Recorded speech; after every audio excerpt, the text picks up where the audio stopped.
Alright, people. Possessions 2. It's a book you can find on Amazon.com. Look it up. It's only just like $7.50. One of the stories is written by my boy John Reddy from Vancouver, Canada. Or he's near there. Whatever.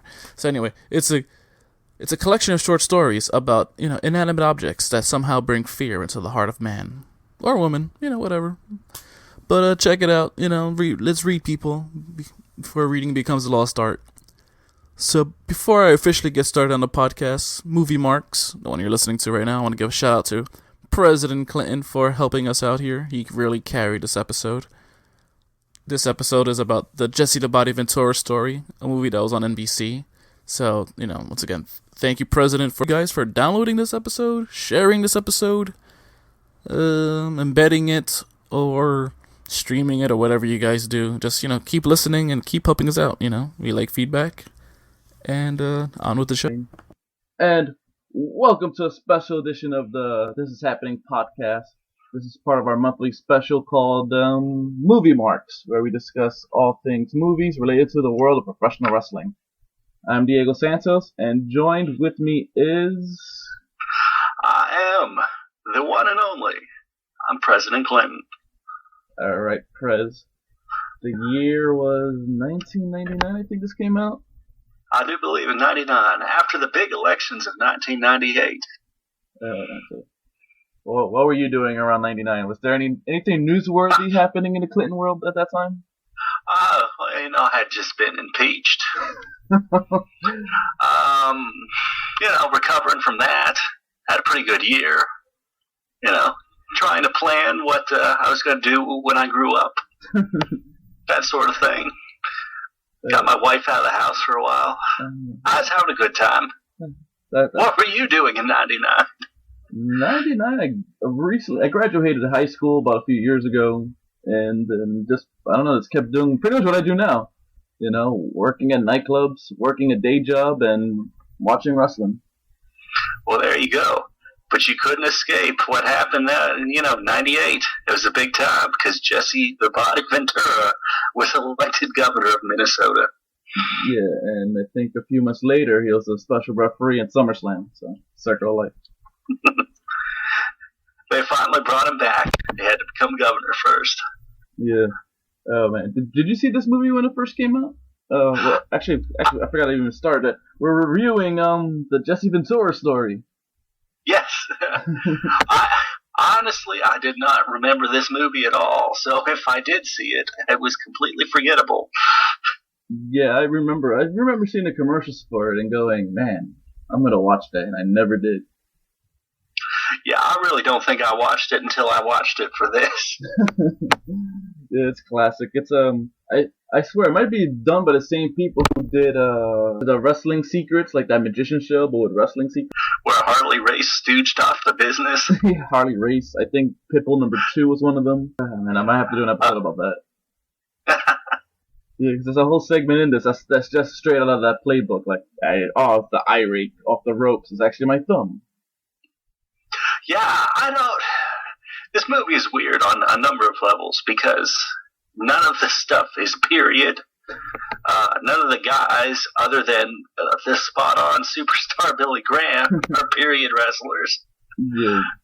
It's all very weird, and I don't know who this movie was marketed towards. If you get professional wrestling, you don't want this whole story about how it's fake and whatever, especially laid out in such detail. And if you're not a wrestling fan, why would you want to see that either, too? Why would you turn this on in the first place? I know. He doesn't actually headbutt me. I put my hand in the way. See, it doesn't hurt. Well, I know that. You know that. We all know that, but we don't care. No. Why devote such time to things like that? But they don't know the secrets. Oh, man. And the guy who plays Jesse does literally zero attempts to do his voice at all. No, it seems like a voice that you could get down pretty easily, too. Yeah, I think the guy who did Arnold, in the quick shadow cameo he's in, did a much better voice of attempting that scene. think so too. I don't know. They obviously did. They made this movie in like 3 days or something. Yeah, It was not very well done. he was elected like it was in '98, and like a few months later we got this movie.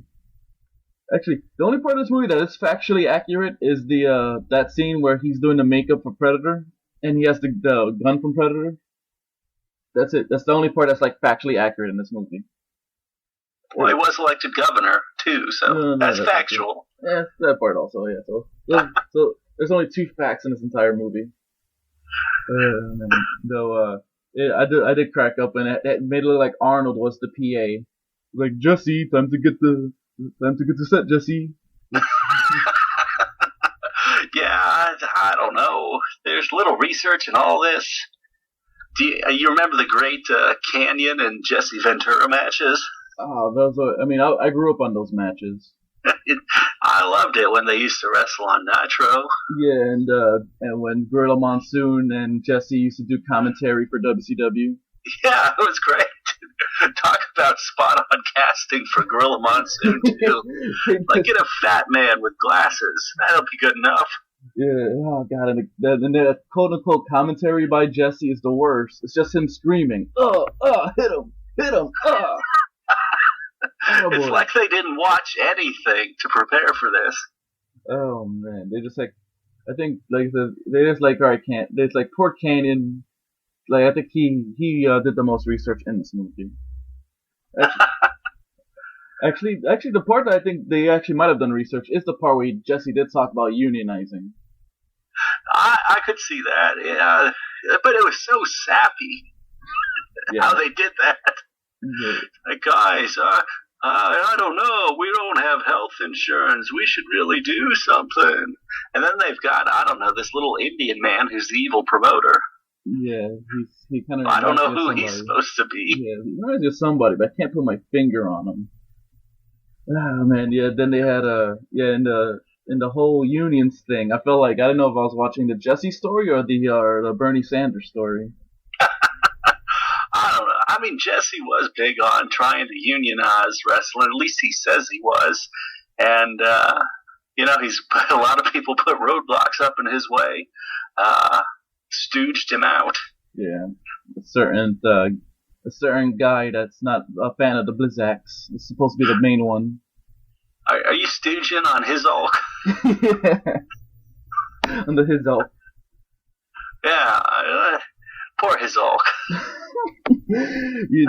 Some classics, some Suburban Commando to his TBS runs. I will say this: I love Suburban Commando. But not because it's good. No, it's just the best Hogan movie, though. Actually, no. I'm gonna override and go with Mr. Nanny with Sherman Helmsley. That movie has charm to it as well. Yeah. Those were probably the peak of Hulk Hogan movies right there. Yeah. Good times, Hulkster. 3 Ninjas. We're gonna do you soon. Poor his Hulk. But yeah. Yeah, the unionization thing, which Jesse was big on, and I think he still bitches about it to this day. So I guess it's a good thing that was in there. Yeah, it's funny. You know what really blows my mind about this whole movie? What is that when I first was reintroduced into this, I was like, so obviously it's a TNT or TBS movie, with the low budget and the WCW. Yeah. Then I find out this is NBC.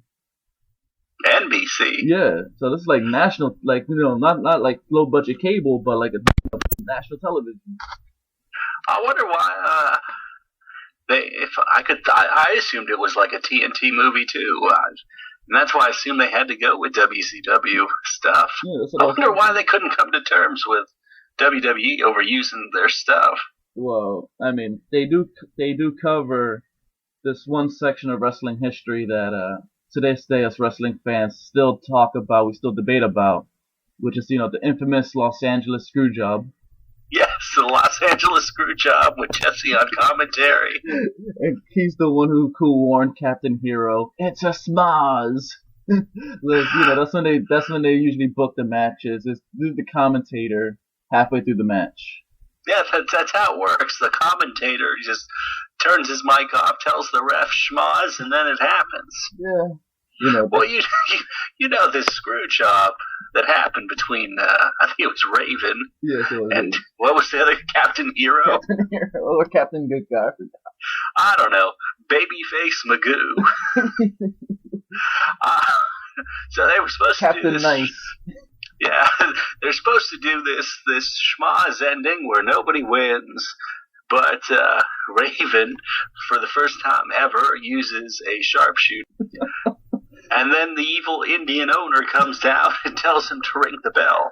And luckily this all worked out so that Jesse could co-film Predator in 1987. Yeah, so it all makes sense. In which, according to the movie, Jesse made Running Man, which I think was like 80. I'm not sure what year it was. Running Man. Then Jesse shot Batman and Robin, which is 97.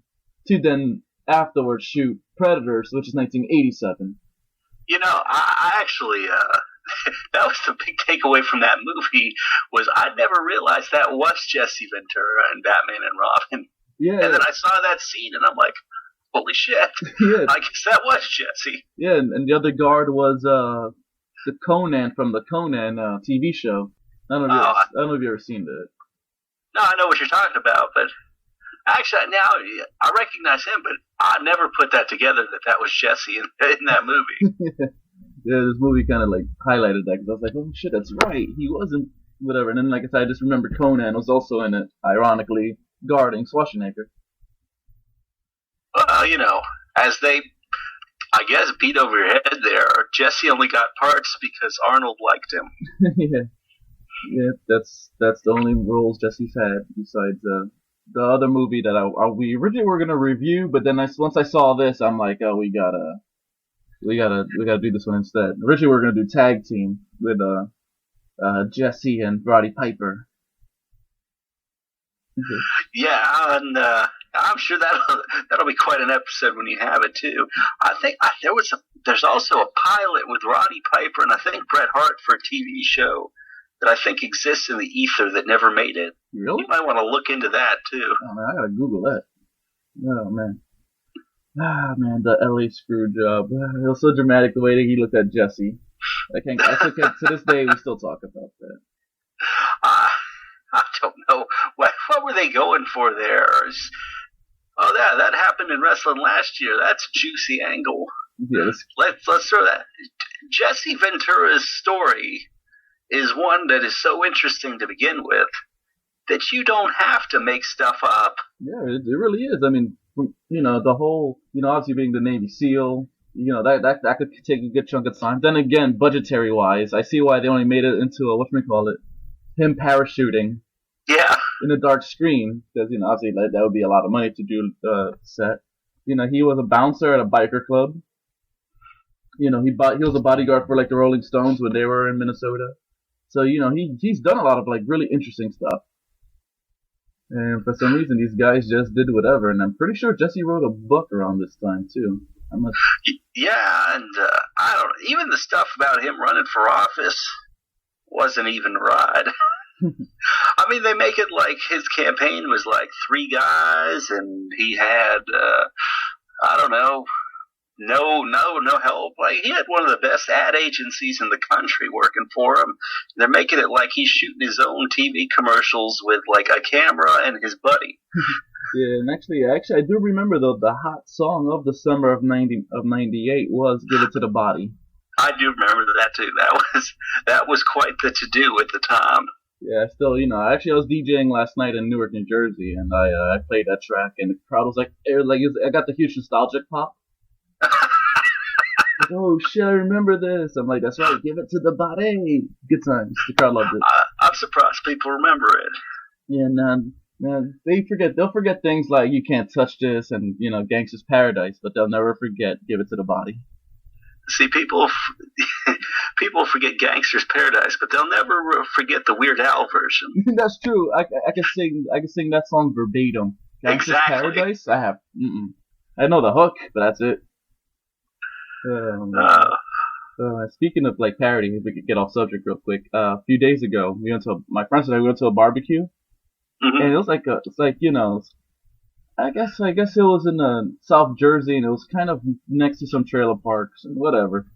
And there was music playing like heavy metal, and I knew no one, but I knew no one at the barbecue besides the host and like two of my friends. So it's like, to break the ice, whenever a song plays, I'm just gonna say the wrong artist and say, oh, this is my favorite. Like, if Pearl Jam goes on, I'll be, oh, this is my favorite Alice in Chains song. Just to get some. I do the same thing, but I just say everything was sung by Grand Funk Railroad. Grand Funk Railroad. I'll steal that. I'll steal that next time. But yeah, so I got zero heat for any of my jokes until Ice Ice Baby came on, and I go, "Ooh, this is my favorite Eminem song." I could see how that didn't get over. That drew the most heat. Like I literally got this is the first time this is a thing that I've seen in a wrestling show that's happened in real life where a girl started an asshole chant. She's like, asshole, asshole. I'm like, really? Like, they started chanting asshole towards me. I'm like, this is something you.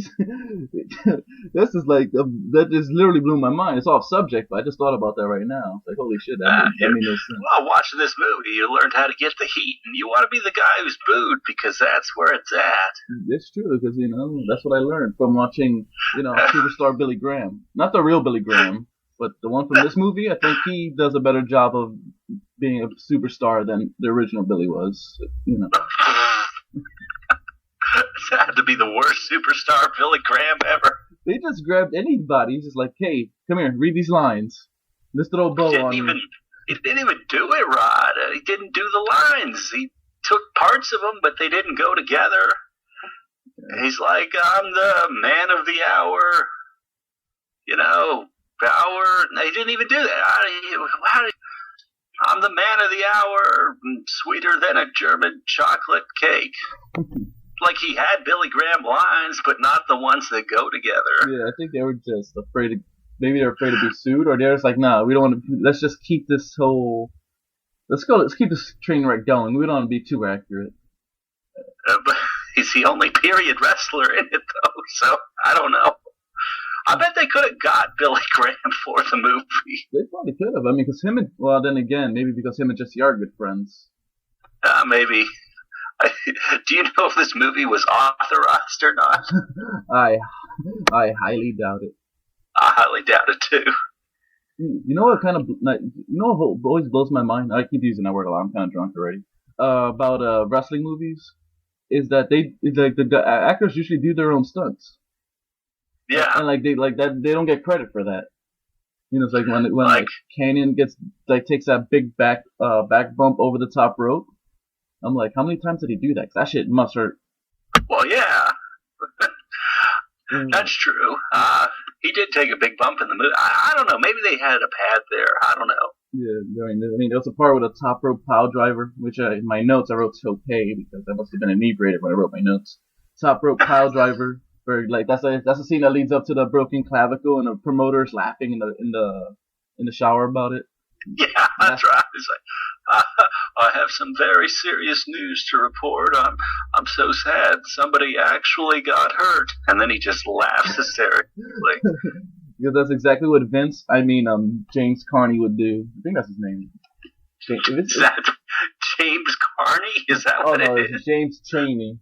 Oh, okay. It should have been James Carney. Did you take that was Vince, or maybe it was Vern? I don't know. At first, I thought it was Vern until the LA screw job, in which we all know. That's true. I guess it was Vince. Man, I don't know. The part that made me laugh the most is like super obscure is when for some reason Jesse's mad that they're fighting in the crowd or whatever, and he gets hit with a chair. And when he falls to the floor, the referee counts him out before checking he's okay. The ref's like, 1, 2, 3. Are you okay, Jesse? Yeah. It's like, wait, what? You've obviously watched a lot of wrestling to prepare for this. Because that's usually what happens when Hugo Savinovich gets his table broken. The ref usually counts him down first and then checks if he's okay. That's exactly how it goes. Oh, man. Hugo, son of a bitch. He's actually. If I knew Spanish, I think he'd be my favorite announcer, which is an epic fail on my part. I've been learning Spanish through that TV show Narcos. Have you been watching that, Prez, on Netflix? I've seen it. It's one of the next things I'm gonna watch, but I haven't started it yet. Yeah, it's really good. I enjoy it. I'm learning a lot of stuff. I've heard good stuff about it. And oh god, the training video, the montage, the part with the granny makes no sense. Like I'm pretty sure that's never happened. What? The granny straight out of Wrestling Secrets. Because as we know, Prez, they don't know the secret. I don't know. If you have time on your hands and own a VCR, because you can get this movie for like $1.50, you should watch this movie. The one we're talking about, the Jesse the Body story. Yeah. I've been looking for it, but I can't find it. I thought that you saw it on something for like $1.50. Yeah, I think that was actually a book. I think that was a Jesse book. The book. Who wants that? The DVD is $40. Yeah, that's too much for this movie. I mean, I enjoy a good laugh, but $40, that's too rich for my blood. That's not what you want there. If you could find this movie for like $5, definitely get it. Yeah, this is a must-have. Yeah, like at the very beginning, before the movie starts, it's like big letters, based off a true story. But yeah, and then at the very last scene, the very last shot, you see, it's like certain events in this drama based. Oh, wait. Certain events in this drama based on fact are interpretive, certain characters are composites, or have been fictionalized. And some locations and names have been changed.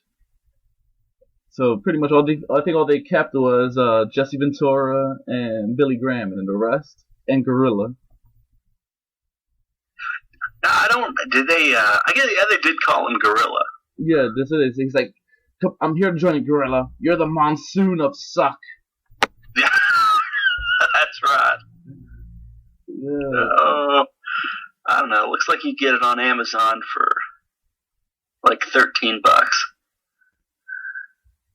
All right. I mean, I would have gotten it for this review, but now that the review is over, I don't need to buy this movie. But fans out there, if you want a great time, literally check out this movie. Have some beers with your friends, which is my advice for everything. Yeah, you probably should be in a different state of mind to watch this movie. You'll get more out of it. Yeah. So, Prez, do you have any final thoughts about this classic piece of American cinema? Well, if you're looking for a very good explanation of who Jesse Ventura is and his life story, this is not the movie for you. If you're looking to laugh at hysterical stuff that isn't true and that you know is false, this movie is excellent. It's a great classic, and especially when he did. I mean, at least they portrayed him quitting WCW because of the LA Screwjob. At least they got that right. That's all I gotta say. That's the only thing I got from this movie. That is exactly why he left WCW. Captain Nice, he deserved better. I hope they make a Captain Nice movie soon. Captain Nice. I'm gonna have to write fan fiction about Captain Nice. Oh man, is the fan fiction thing catching on the IYH or no? It's disturbing. Because someone asked me to like the page and I forgot to do it. Oh, it's all gay sex. That's all fan fiction. That's true. I don't know. I've got in mind the one that I'm gonna write. You are. I just turn the tables on some other people. Might involve Jimmy Jam. I don't know. Oh God, dear Lord, poor Jimmy. I don't even want to discuss Jimmy Jam. Him and John the Song Man. If we could make a fan fiction about like them on the road, that would be quite the duo. Oh, I don't know. Yeah, it's like on the first episode of my podcast, this is how this whole thing started. This is how we were talking about, females. They're like obsessed with homoerotic fan fiction. Like, really? Yes, that's the thing. That's what's blowing crazy. Like, I guess the Headyverse is its own variable, but the whole thing is that females love homoerotic stuff. Period. And like one of my best friends, she told me when she was in high school, she used to write fan fiction about wrestling. And I'm like, oh, that's cool. And then it turned out to be mostly homoerotic stuff involving the Hardys and Edgy Christian and whatever. I could see that. Yeah, and then I'm like, when I told her, I'm like, yeah, I mentioned how you used to write it on my podcast, and she goes, no, I still do write homoerotic fan fiction. Now it's Roman Reigns and Shinsuke Nakamura from New Japan. That'd be a cute couple. I'm just like, all right. See, do you think that such fan fiction existed with like King Kong Bundy and guys of that ilk? I'm pretty sure. Or do you think it would have had to been like Ravishing Rick Rude? Yeah, I'm thinking because I think fan fiction is probably a new thing, but it would most likely start with Rick Rude and the Texas Tornado and those guys, because I think Bundy doesn't fit into most ladies' fantasies. You don't think they want an avalanche? Oh man, I don't think so. Honestly, to be honest, like whenever all these wrestlers talk about like how much rats they used to get back in the day, I really don't believe it at all. See, I do, but only because you have to think about the type of person who would go to weekly wrestling events in like, Memphis every week. Who's going to show up every week to something? It's a different crowd than will show up once every 6 months somewhere now. Yeah, that's true, but I feel like, I don't know, they're trying to make it look like it's like they're like banging supermodels and whatever, and I'm pretty sure. Oh, no. That's not what they're saying. They're just saying that they cook whatever they could get. All right. In that case, then I do believe it. I think they just took whatever they could get. Which, ironically, most of them probably look like King Kong Bundy. There you go. I mean, think about it. You're, I don't know, some rube from Asheville, North Carolina, and then somebody from the Talking Box comes to your town. Come on, what's going to happen? You get all fluttered. It's true. It's true, dude. You do have like a monocle. You can't even pronounce that word. Monochrome? A modicum. Yeah, monochrome of like fame. Chicks like they look at you in a whole different light. I've got a little bit of that myself. Yeah, so I've heard. So rumor has it. I mean, you did help free Pussy Riot from Russian prison. So I went to North Korea and I saved those 2 reporters too. Oh, look at that. There we go. See, Mm-hmm. you know what you're doing. Yeah, because I was kind of living with a stripper for a little bit, and man, she was just nonstop. She was like, "Oh, I went to a Buck Cherry concert, and the singer winked at me." And it's just like, Buck Cherry? I couldn't get back. Like, you got excited over that? Like, when was the last time they had a song? Not like it's Grand Funk Railroad. Yeah, I mean that I understand. It was Grand Funk Railroad, man. I think I would be all like, tee hee, also. I don't know. Gotta get famous, kids. Yeah, it's true. It's like, once again, not to go back to working in nightclubs, but I have a friend. She's a female of the lesbian persuasion, which is me trying to be I was trying to be subtle, but I actually used the word instead. Okay. So she didn't know I DJ, so she just like it's like, oh hey, I'm like hey, and then when she saw me spinning, for some reason the rest of the night she's like molesting me. I'm like, all right, a little bit of fame, and I'm getting molested by this lesbian, and that's it. So it's like maybe I should. Alcohol helps too. Yeah, and that helps a lot. So fame and alcohol, kids, and you'll get to where you want to go. And that'll wrap on How to Pick Up Women by me, Diego, and the President Clinton. Yes, the President Clinton. Yes. Well, this has been happening. This is happening, yes, and this is a 100% Bill Clinton. Absolutely. And, even though certain events in this drama-based podcast are on fact interpretive, and some characters might be composites and/or fictionalized. I think that's all you. You're completely composite. Yeah, I'm actually made up of 3 different people. Like, all my stories are just 3 different guys. Like, combined. I buy it. But you won't lose any enjoyment from listening to this because of that. Yeah. Just like the movie. Yeah. That's right. We're talking about movies. See, I'm a pro kid. I tied it all together. Yes. I'm a serious podcast journalist. Yes, as for me, people just know I'm just a drunk with a microphone.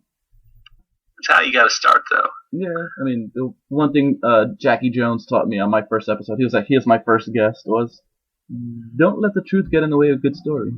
Exactly. Can't let that in the way. 99% of what I say is the actual truth, which is probably more embarrassing than saying that it's. I wish it was I wish I could just make things up, but no. I'll tell you something off the air once we're off. So let me do the sign off because we're hitting the 30-minute mark. All right, guys, this podcast's over. Next month's episode will be based off Grunt the Movie. Grunt the Movie. I never heard of it, but it was requested by guest Rich Ruperto, who you've been hearing in this podcast. Rich is in a zombie show called Dead Road. So until then, bitches leave. This is over. Bring it to the body. Yeah. Give it to the body.